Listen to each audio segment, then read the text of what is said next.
8 years ago, my wife walked away and told everyone I would never amount to anything. At our school reunion, she spotted me across the room, smiled, and laughed loud enough for everyone to hear. "Some people never change," she said. The room laughed with her. I didn't say a word. 30 seconds later, the host stepped onto the stage and said something that made every face in that room turn toward me.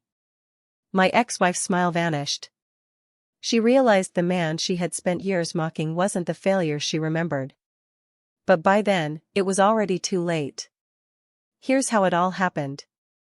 My name is Emeka. 8 years ago, I was a nobody with big dreams and no money to back them. I met Ngozi in university. She was beautiful, sharp, and ambitious. Everybody said we were a good match. Her family did not agree. "He has no job," her mother said. "He has no land. What future is he offering my daughter?" I promised Ngozi I would build something. I begged her to be patient. For 2 years, I tried. I sold phone accessories by the roadside. I worked as a security guard at night and studied business by day. I slept only 4 hours some nights, dreaming of a life where I could give her everything. But dreams do not pay rent. One evening, I came home late, tired, smelling of sweat and defeat. Ngozi was sitting on the bed, arms folded, eyes cold. "I can't do this anymore, Emeka," she said. "I'm tired of being poor with you. Give me time," I begged. "I am building something. I promise you." "You've been promising for 2 years," she cut in. "My friends are getting married to real men. Men who can take care of them. And me? I'm still waiting for a miracle that will never come." I remember kneeling in front of her that night. I am not ashamed to say it. I begged. "Please, Ngozi. Just a little more time." She looked at me like I was a stranger. "I already signed the papers," she said quietly. "I'm sorry. But I need a life. A real one." 2 weeks later, our marriage ended. She moved in with a man named Chitty, a bank manager with a fairly comfortable life. Not rich. Just comfortable. But comfortable was more than I had. At our final meeting, in front of the family elders, she said something I never forgot. "You will always be nothing, Emeka. Some people are simply not built for greatness." Everyone in that room nodded in agreement.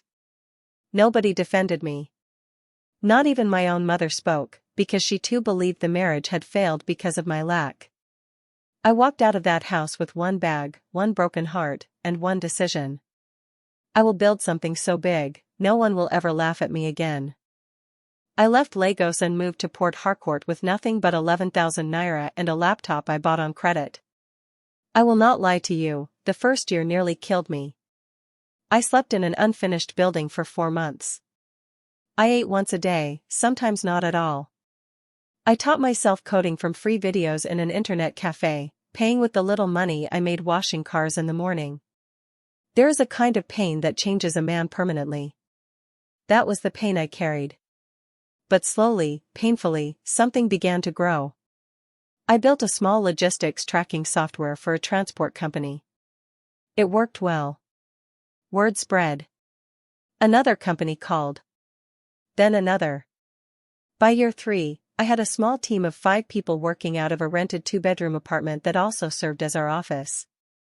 By year 5, that small idea had become a full logistics and supply chain technology company, serving companies across 3 countries.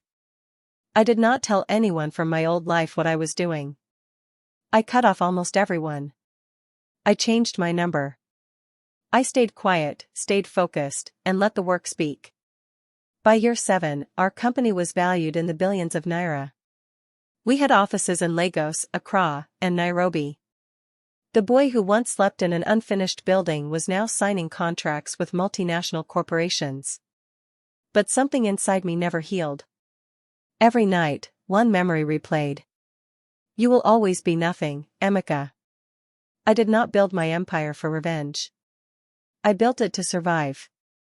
But somewhere along the way, a small part of me hoped, one day, she would see. The message came through an old university alumni group I had forgotten I was part of. Class of 2012 to 8-year reunion. Grand Ballroom, Eco Continental Hotel. Come celebrate how far we've come. I almost ignored it.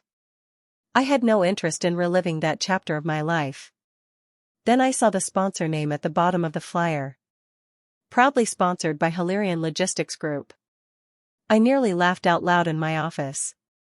Hilarion Logistics Group was my company. The organizers had reached out to my corporate office months ago requesting event sponsorship for their reunion venue and catering. My assistant had approved it as a routine community relations gesture. Neither side knew the connection. I sat in my office chair for a long time, staring at that flyer. Fate has a strange sense of humor. I decided to attend. Not as Emeka, the founder of Hilarion. Just as Emeka, quietly, in a simple shirt, the same way I used to dress 8 years ago. I wanted to see, one more time, who these people really were. The ballroom was loud with laughter and old friendships. Balloons in university colors floated near the ceiling. A live band played highlife music softly in the background.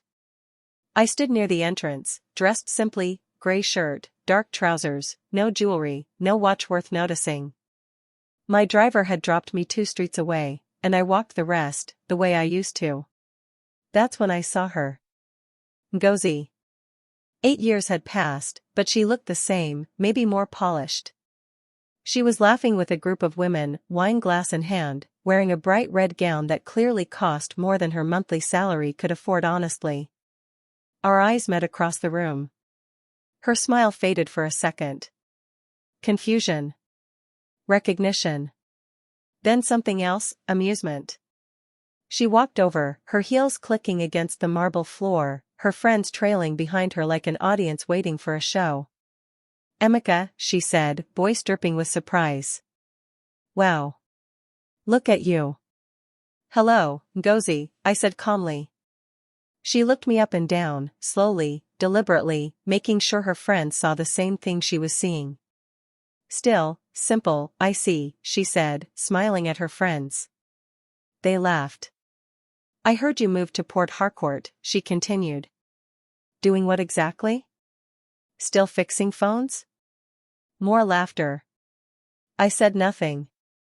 I had learned patience the hard way. Patience is what built everything I now owned. You know, she went on, enjoying herself, I always tell people, some men are simply not built for greatness. I made the right choice leaving when I did. Her friends nodded, sipping their wine, watching me the way people watch something small and pitiful. Chitty built us a house in Lekki, she added. 2 cars. Private school for the kids. I don't regret a single day. I looked at her calmly. I'm happy things worked out for you, I said quietly. She smirked, clearly disappointed I hadn't reacted more. Anyway, she said, turning to her friends, let's go. I need another drink. Standing here is starting to feel like charity work. The group laughed loudly and walked away, leaving me standing alone near the entrance. I did not feel anger. I felt something quieter. A strange, sad clarity. Some people never change. Even when life gives them everything, their heart stays small. 20 minutes later, the event coordinator, a nervous young woman with a clipboard, rushed toward me, almost tripping over her heels. Mr. Emeka. Sir. I'm so sorry, I didn't recognize you without your security detail. Please, this way, we have the VIP seating reserved for you and the Hilarion executive team. The room went silent. Ngozi's wine glass froze halfway to her lips. Hilarion, someone whispered. As in Hilarion Logistics? The company sponsoring tonight? The coordinator nodded eagerly. Yes. Mr. Emeka is the founder and CEO. We're deeply honored to have him personally attend tonight.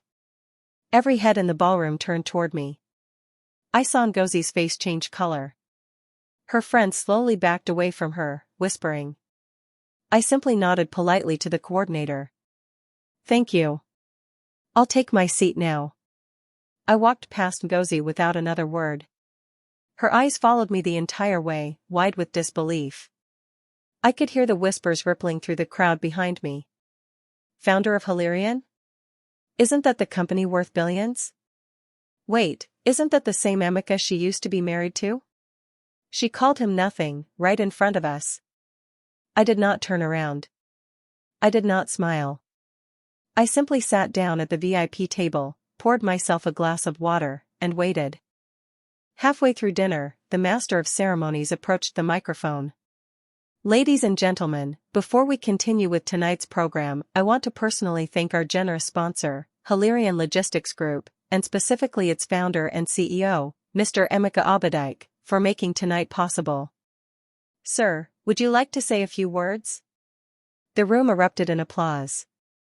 Ngozi sat frozen at her table, her wine untouched, her face pale beneath her makeup. I stood slowly and walked to the microphone. The room fell quiet. Thank you, I began. 8 years ago, I sat in a room very different from this one. I had no money. No job. No prospects that anyone could see. I was told, by someone very close to me at the time, that I would always be nothing. That some people are simply not built for greatness. A few nervous glances shifted toward Ngozi. I don't say this with bitterness, I continued. I say it because it's true, those words hurt me deeply. But they also became fuel. I spent 8 years building something from nothing, not to prove anyone wrong, but because I refused to let anyone else's opinion decide my worth. I paused, letting the silence settle.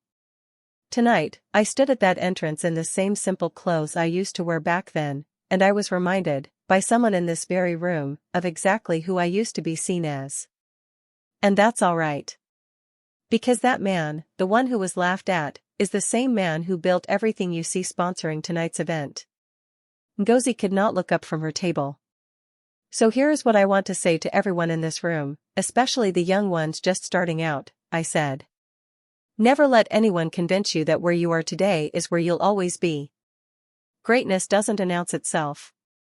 It grows quietly, in the dark, while people are busy laughing. The room rose in applause.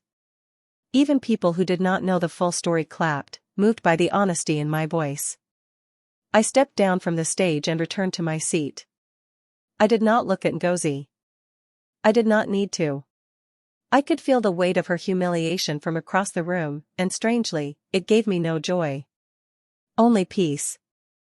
Later that night, as guests began to leave, Ngozi approached my table. Her earlier confidence was gone completely. Her eyes were red, either from crying or shame, perhaps both. Emeka, she said quietly. Can we talk? Just for a moment. I gestured to the empty chair beside me. She sat down slowly. I didn't know, she said. I had no idea you built all of this. I know, I said simply. What I said earlier, I'm sorry. It was cruel. I was trying to impress my friends, and Ngozi, I interrupted gently. You don't have to explain. I understood exactly what you were doing 8 years ago too. She looked down at her hands. I was scared back then. My mother kept telling me I was wasting my life on a man with nothing. I let that fear make my decisions for me. I've thought about it many times over the years, whether I made the right choice. You made the choice that was right for you at the time, I said. I'm not angry anymore. I spent a long time being angry, and it nearly destroyed me. Building this, I gestured around the room, is what saved me from that anger. Tears formed in her eyes. I really am sorry, Emeka. For everything I said. Tonight and back then. I nodded slowly. I accept your apology. But I want you to understand something. I'm not sharing my story tonight for revenge. I'm sharing it because somewhere in this room, there might be another young man or woman who feels like nothing right now. I want them to know that feeling is not permanent. She wiped her eyes and gave a small, genuine smile, the first honest expression I had seen from her all night. You've become a good man, Emeka. A great one, actually. I always was, I said quietly. You just couldn't see it back then. Neither could I, honestly. I left the reunion that night without any anger left in my heart. My driver opened the door of the car everyone had been photographing earlier, and as I sat inside, I looked back one last time at the ballroom lights glowing through the windows. 8 years ago, I walked out of a room with one bag and a broken heart, promising myself I would build something no one could ever laugh at again. I did not build it for Ngozi. I did not build it for revenge. I built it because somewhere deep inside, I always believed I deserved better than the life I was living, and I refused to let anyone else's doubt become my permanent truth. Tonight, I did not need to say another word. The truth spoke louder than any argument ever could. Sometimes, the best revenge isn't humiliation. It's simply becoming exactly who they said you never could be, and choosing peace instead of pride when the moment finally arrives. She once told me I would always be nothing. She was right about one thing: I was never meant to stay the man she left. I was meant to become the man I always knew I could be.